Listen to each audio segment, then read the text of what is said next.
After months of rumors, Duke Nukem is coming to the Nintendo Switch next week, and well, I don't know if 2020 can handle him.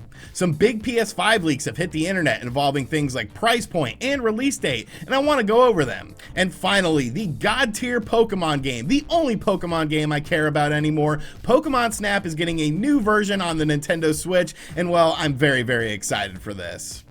What's going on, guys? I'm RGT85. If this is your first time on the channel, be sure to hit that subscribe button. But without any further ado, let's talk about what's going on in the world of video games. So a couple months ago on the channel, we talked about the potential for Duke Nukem 3D 20th Anniversary World Tour to be coming to the Nintendo Switch. Basically, a listing for this game went up on the Koreans ratings board, and I thought, well, this is probably coming to the Nintendo Switch because, well, the Koreans rating board is pretty accurate a lot of the time. Now, of course, Duke Nukem 3D 20th Anniversary World Tour released on the PlayStation 4 and Xbox One a couple years ago during, well, the 20th anniversary. I actually reviewed the PlayStation 4 version of the game and I really enjoyed it, but once again, I felt like this would be a good fit for the Nintendo Switch. You have a lot of classic first-person shooters on the system with games like Doom and Doom 2 on it, so Duke Nukem 3D 20th Anniversary World Tour seemed like it would make a lot of sense to come to the Nintendo Switch. Well, now we have confirmation that it is coming to the Nintendo Switch, and it's actually coming pretty soon, as in next week. Duke Nukem 3D 20th Anniversary World Tour is coming to the Nintendo Switch on June 23rd. Now, in case you are unfamiliar with what this version of the game brings to the table, let's just go over it very briefly. There is, of course, new content that is in this game. There is a new Duke voiceover that is, of course, done by the original Duke Nukem voice actor, John St. John. There's new music in the game. There's a new episode in the game. There's a new weapon in the game. And the game, of course, has been remastered. You can play with the original 1996 look, or you could do a more modern, clean look that has a better frame rate. Do the campaign and co-op mode with up to 8 players in local mode, or play on Nintendo Switch Online. Of course, there's also the Duke Match, which is the classic death match that you could play with up to 8 players locally, or play with the Nintendo Switch Online. And the Nintendo Switch version of the game actually has some Switch-specific features in it. It has gyroscope aiming, motion controls, and HD rumble that are only available on the Nintendo Switch. But what's really cool about Duke Nukem 3D 20th Anniversary World Tour is the price of the game. Now, the game will be selling for $10 when it releases next week, but if you pick up the game now and pre-purchase it, you can get this game for $5, which is an absolute steal because, I mean, it's Duke Nukem. Now, granted, Duke Nukem might not be considered PC in 2020, but classic gamers know what he brings to the table, and to get this compilation for just $5 is an absolute steal in my opinion. I already went ahead and purchased it. I didn't even bother to try to get a review code because, I mean, it's $5, essentially 5 Burger King tacos, and they don't have Burger King tacos anymore, so I might as well spend it on Duke Nukem. But yes, Duke Nukem 3D 20th Anniversary World Tour is coming to the Nintendo Switch. It's coming out on June 23rd, and if you pre-purchase it now, you can get it for $5. Hopefully you guys will check out this game, as it is an all-time classic, and I can't wait to kill some of you guys online. Next up, the PlayStation 5 has been a very, very hot topic. We, of course, have been talking about this system since it was unveiled during Sony's press release, and Sony seems to be doing a really great job with this system so far. I feel like the games lineup that we saw that will be coming out in the holiday 2020 season when the system will be releasing looks absolutely spectacular. Sure, some people don't really like the look of the system or whatever, but I'm not making love to the system. I'm simply playing the system, so I really don't care about how it looks. I just want to play games on this. But there have been two things that are still definitely a mystery when it comes to the PlayStation 5, that of course being the price point of the system and the release date of the system. We do know that there's going to be 2 versions of the PlayStation 5 that will be releasing, an all digital version and of course a version that will accept physical media, and that's the version I'll be getting. But there's been a lot of speculation and a lot of rumors. Me personally, I feel like the digital system is probably going to be about in the $400 range and the physical system is going to be in the $500 range. But we actually had a leak yesterday from Amazon France, who we have talked about a million times on this channel, because it seems like Amazon France, they just don't really care. They just put up listings for stuff and they leak out this information, and then they quickly delete these listings after they realize, hey, we probably shouldn't have listed this.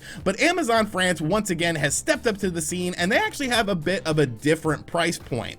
So a content creator by the name of Ben Geskin actually found this listing on Amazon France with both a release date and the price of the PlayStation 5. Now, the digital version of the PlayStation 5 was going to be available for €399.99, and €499.99 for the standard edition that of course plays physical media. Now, if you're converting that into US dollars, which I will be doing because I live in the United States and not in France, that's about $565 for the physical edition and $450 for the digital edition, which does seem a bit on the high end. But one thing that people need to realize is there's something called conversion rates with this money. Obviously, we just converted this money from euro into the US dollar. But when you go to different regions, when you look at different regions, even when you look at, the United States and Canada, game prices, system prices are always very different. So I feel like this could potentially be the price point in France for the PlayStation 5, but that's not necessarily indicative of what it will be in the United States because of things like conversion currency.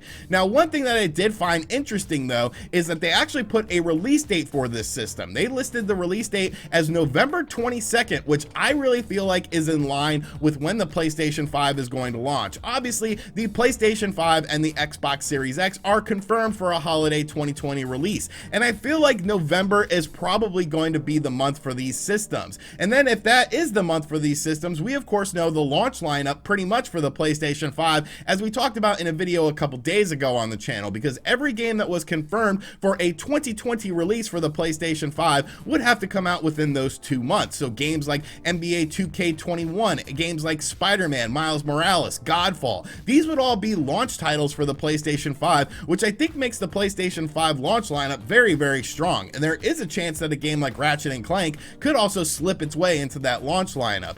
But I am sure that Amazon France probably does have some inside information. Whether or not this listing is accurate in terms of price and release date definitely remains to be seen, but it definitely does seem sort of in line with what a lot of people have been anticipating: a $400 digital system and a $500 physical system. And I think the November 22nd launch window definitely makes a lot of sense to me. All I know is I will be buying a PlayStation 5 on day one because, well, Sony won't send me a PlayStation 5 to check out, but I'm definitely looking forward to the system alongside of the Xbox Series X, even though I feel like Xbox really needs to come out strong next month and showcase their first party lineup of games. Let me know what you think of this leak in the comments section down below. Is $400 and $500 or potentially $500 and $600 for the next generation PlayStation 5 a bit too much for your wallet, or can you see the vision with this system and where they are going with it? And finally, today they had a Pokemon event, and well, I just kind of slept through it because I'll be real with you guys are probably well aware of this. I'm not that big into Pokemon anymore. I grew up loving, Pokemon Red and Blue. I watched the cartoon. It was great stuff. Absolutely loved it. But as time went on, I just kind of fell out of love with the series. And of course, we recently got Pokemon Sword and Shield, and I haven't even really played it. I ended up getting it, but I haven't even really played it all that much because I just don't know. I'm just not that interested in the series anymore. I've sort of moved on from it, much like I did with a series like Animal Crossing. Great games, don't get me wrong, but I've just sort of waned interest in the Pokemon franchise. However, there is one game within the Pokemon universe that, if you watch any of my Pokemon videos, I have always said that I wanted a sequel to. Now, during this event, they of course showed off more DLC for Pokemon Sword and Shield, some of the different regions that you're going to be in, the Pokemon that are in these regions, and like I said, I didn't care. I didn't watch this presentation, but all of a sudden my phone just started blowing up, and I'm getting all these messages, and I'm like, what's going on?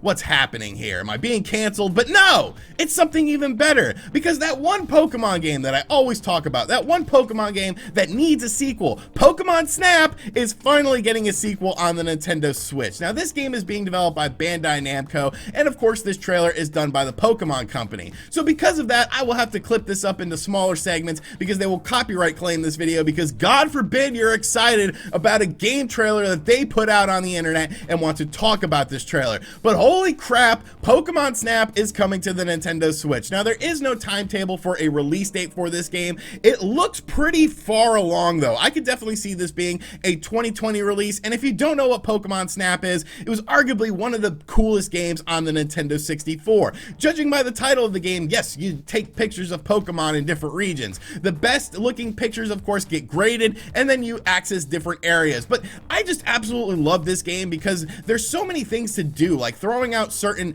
fruits will attract different Pokemon, or different lures will attract different Pokemon, and they go in like different poses and stuff. It's almost like an amusement park for Pokemon. One thing that I think looks absolutely fantastic with Pokemon Snap for the Nintendo Switch are the graphics of the game. Like, compare this game to Pokemon Sword and Shield in terms of graphics, and it's like night and day. Like, this actually looks like a proper, current generation game. This game looks really, really good, and I'm definitely very excited for it. The only real information that we have on Pokemon Snap is that, yes, it is the sequel to the N64 game, and it is inspired by the N64 game, which is really all that should matter with this situation, because the N64 game was absolutely fantastic. It is kind of weird that they waited this long for a new Pokemon Snap game, especially considering there was a system called, the Wii U, and there was actually a game on there, the Fatal Frame game, that came to the Wii U exclusively, that utilized the gamepad as a camera. You would think that that's what they would have wanted to do with this game, but of course the Nintendo Switch does have a gyroscope in it, so it looks like you'll be able to do those sort of motion controls with this game.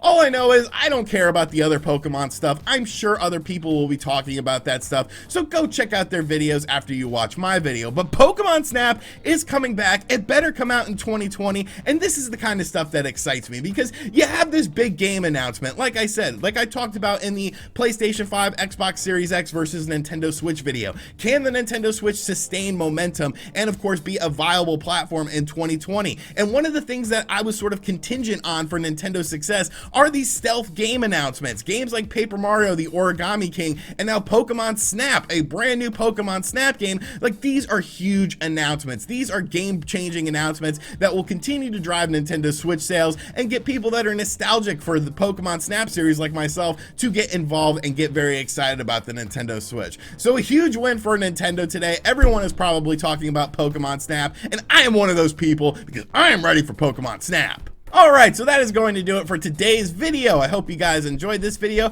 Be sure to let me know everything you think in the comments section down below. Will you be checking out Duke Nukem on the Nintendo Switch? Like I said, if you pre-purchase it now, it's only $5, so, go ahead and pre-purchase it. Like, you're gonna want to play that game anyways. Duke Nukem kicks ass. Of course, what do you think about the PlayStation 5 price and release date rumors? Do you think that the system is going to be more expensive than what is being rumored? Do you think it's going to be $400 to $500? And does November look like a good timetable release for the system? And of course, Pokemon Snap, how excited are you? Are you as excited as I am? You better be. And as always, guys, thank you for checking out this video. If you're new to the channel, make sure you subscribe and turn on notifications. Be sure to check out other videos on the channel as well. And as always, I'll catch you guys on the next one. Later.